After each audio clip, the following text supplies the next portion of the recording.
تانیہ کی تو دلی خواہش پوری ہو جاتی ہے جب وہ جنید کے موبائل پہ کال ریسیو کرتی ہے اور آگے سے در نایاب کی ہی کال ہوتی ہے۔ در نایاب پریشانی میں کہتی ہے کہ جنید بھائی جلدی سے آ جائیے، حیدر کی طبیعت ٹھیک نہیں ہے، 102 پہ بخار ہے، میں پٹیاں کر رہی ہوں لیکن بخار ہے کہ اترنے کا نام ہی نہیں لے رہا۔ تانیہ فون بند کر دیتی ہے اور اس کے بعد جب جنید واش روم سے باہر آ کے در نایاب کی کال سنتا ہے تو وہ پریشانی کے عالم میں گاڑی کی چابیاں لے کے جا ہی رہا ہوتا ہے کہ تانیہ پیچھے سے آواز دیتی ہے کہ کہاں جا رہے ہیں، لیکن جنید صرف اتنا بتاتا ہے کہ میں گھنٹے میں واپس آ رہا ہوں۔ تانیہ تو جانتی ہے کہ یہ یقیناً وہیں جائے گا جہاں پہ اس نے در نایاب کو چھپایا ہے، تو وہ بھی فوراً سے گاڑی کی چابیاں لیتی ہے اور جنید کا پیچھا کرنے لگ جاتی ہے اور پہنچ جاتی ہے اسی ایڈریس پہ۔ یہاں جب وہ جنید اور در نایاب کو ایک ساتھ دیکھتی ہے تو ان کی فوٹوز بھی بنا لیتی ہے پروف کے طور پہ۔ اس کے بعد اگلے دن جب صبح ہی صبح حیدر کی طبیعت دوبارہ سے خراب ہوتی ہے تو در نایاب پریشانی میں جنید کو ہی کال کرتی ہے۔ جنید صبح دوبارہ جب جانے لگا ہوتا ہے تو تانیہ کی آنکھ کھل جاتی ہے۔ وہ فوراً سے زاویہ کے کمرے کا دروازہ نوک کرتی ہے اور اسے کہتی ہے کہ حیدر کا پتہ چل گیا۔ زاویہ جو کہ اتنے دنوں سے پریشان ہو رہا تھا کہ آخر حیدر اور در نایاب کہاں چھپ کے بیٹھ گئے ہیں۔ در نایاب اتنی لو کانفیڈنس لڑکی، وہ اتنے عرصے کہیں چھپ تو نہیں سکتی، تو زاویہ کو یہی پریشانی تھی کہ کہیں کسی نے اغوا تو نہیں کر لیا ان کو۔ اب جب تانیہ بتاتی ہے کہ ان کا پتہ چل گیا ہے تو زاویہ بھی بغیر کچھ سوچے اس کے ساتھ چل پڑتا ہے۔ تانیہ اسے لے کے اسی ایڈریس پہ پہنچ جاتی ہے جہاں در نایاب بیچاری تو پریشان ہو رہی ہوتی ہے حیدر کے بخار کو لے کے، اور وہ جنید سے بھی کہتی ہے کہ جنید بھائی آئی ایم ایکسٹریملی سوری کہ میں آپ کو بھی پریشان کر رہی ہوں، آپ اور دادی ٹھیک ہی کہتے ہیں کہ گھر چھوڑنے کا فیصلہ کر کے میں نے بہت بڑی غلطی کر دی، لیکن اب میں کیا کر سکتی ہوں، آخر اب تو یہ قدم اٹھا لیا ہے، واپسی کے لیے کوئی راستہ نہیں بچا، کس منہ سے واپس جاؤں گی، اور جہاں پہ پہلے ہی میرے ساتھ اتنے ظلم اور زیادتیاں ہو رہی تھیں اب واپس گئی بھی تو وہ لوگ تو مجھے بہت زیادہ تانے بھی دیں گے اور بہت باتیں سنائیں گے، اور ہو سکتا ہے کہ حیدر کی شکل بھی نہ دیکھنے دیں۔ حیدر دیکھتا ہے کہ در نایاب بہت زیادہ پینک ہو رہی ہے تو وہ اسے کندھے سے پکڑ کے چیئر پہ بٹھانے کی کوشش کرتا ہے کہ اتنے میں ہی پیچھے سے تانیہ اور زاویہ آ جاتے ہیں۔ تانیہ تو یہ منظر دیکھ کے خوب انجوائے کرتی ہے کہ اس کی ایکسپیکٹیشن سے بھی زیادہ اچھا منظر دیکھنے کو مل گیا۔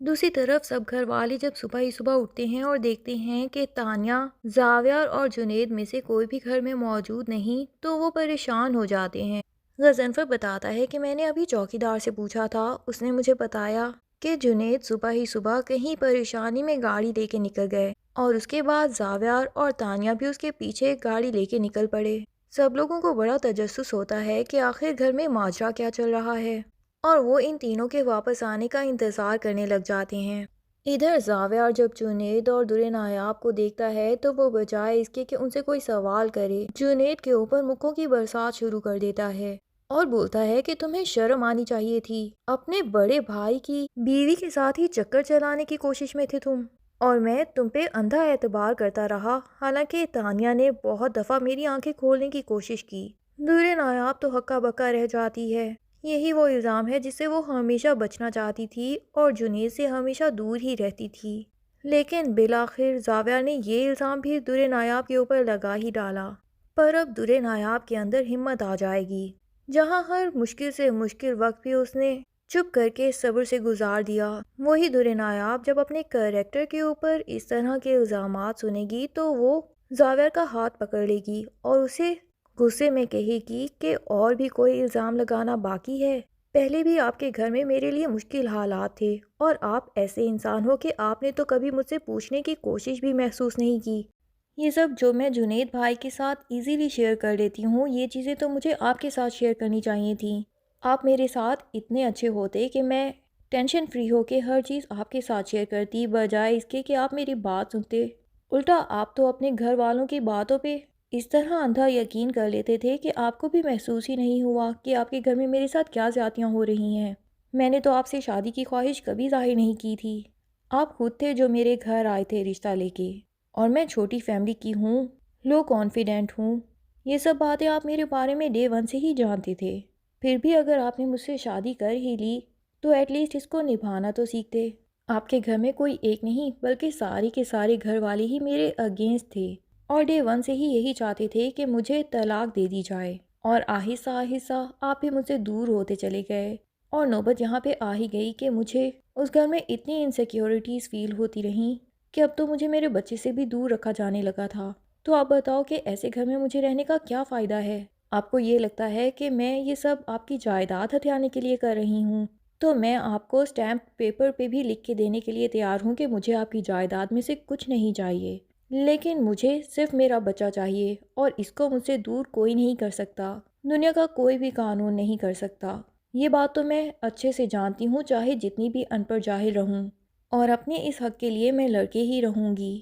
چاہے اس کے لیے آپ مجھ پہ جو مرضی الزامات لگانے کی کوشش کرتے رہیں۔ جنید بھائی ایک واحد روشنی کی کرن تھے آپ کے گھر میں میرے لیے، اور ان کے اوپر بھی اس طرح کے الزامات۔ آپ تو اپنے بھائی کو بچپن سے جانتے ہوں گے، پر آپ ان کو بھی نہیں سمجھ سکے کہ وہ کتنا نرم دل رکھتے ہیں۔ انہیں محسوس ہو رہا تھا کہ آپ کے گھر میں میرے لیے زیادتیاں ہو رہی ہیں، تبھی تو انہوں نے میرا ہمیشہ ساتھ دیا۔ زاور کو سمجھ نہیں آتا، اسے درِ نایاب کی ہر بات بھی بالکل سچی لگ رہی ہوتی ہے، لیکن اس کی برین واشنگ اتنے عرصے سے ایسی کی گئی ہے کہ اسے پہلے سے ہی جنید پہ جیسے شک تھا۔ اور تانیہ بھی ساتھ میں بول پڑتی ہے کہ رنگے ہاتھوں تم لوگوں کو پکڑ لیا ہے، تو اب تم لوگ یہ بہانہ کر رہے ہو۔ اگر تمہیں یہ سب باتیں کرنی ہی تھی تو گھر سے نکلنے سے پہلے بھی تو کر سکتی تھی، پر سب سچ کیوں نہیں بتا دیتے کہ یہ بچہ زاویار کا ہے ہی نہیں بلکہ تمہارا اور جنید کا ہے۔ یہ بات سن کے تو درِ نایاب کو اتنا شدید غصہ آتا ہے کہ پہلی دفعہ وہ بہت زیادہ ہمت اکٹھی کرتی ہے